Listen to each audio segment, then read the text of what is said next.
નમસ્કાર મિત્રો, આજે આપણે મેથી દાણાની કોફી બનાવશું. તો સૌપ્રથમ આપણે 2 ચમચી પહેલા મેથી નાખીશું.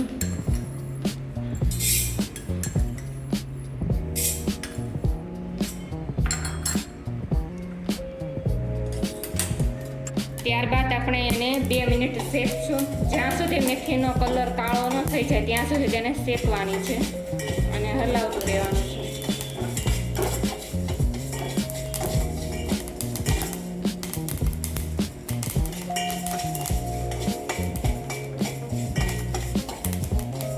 તો મિત્રો, મેથીનો કલર કાળો થઈ ગયો છે. તો હવે આપણે એમાં 1 કપ દૂધ નાખીશું.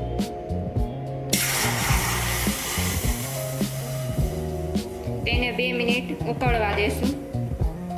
2 મિનિટ ઉકાળ્યા બાદ તેમાં આપણે હવે 2 ચમચી ખાંડ એડ કરીશું.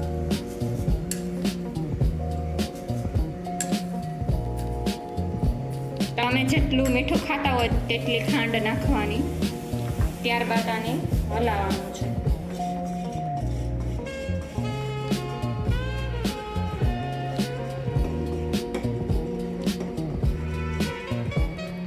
દૂધનો કલર કોફી જેવો ન થઈ જાય ત્યાં સુધી તેને આપણે ઉકાળીશું.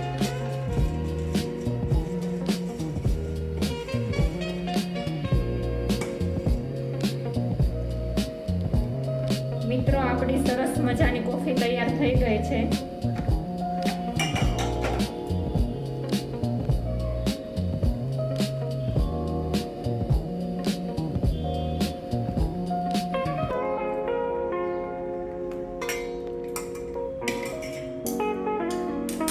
તો મિત્રો, આ વિડીયો પસંદ આવ્યો હોય તો લાઈક કરજો, શેર કરજો અને સબસ્ક્રાઈબ કરજો.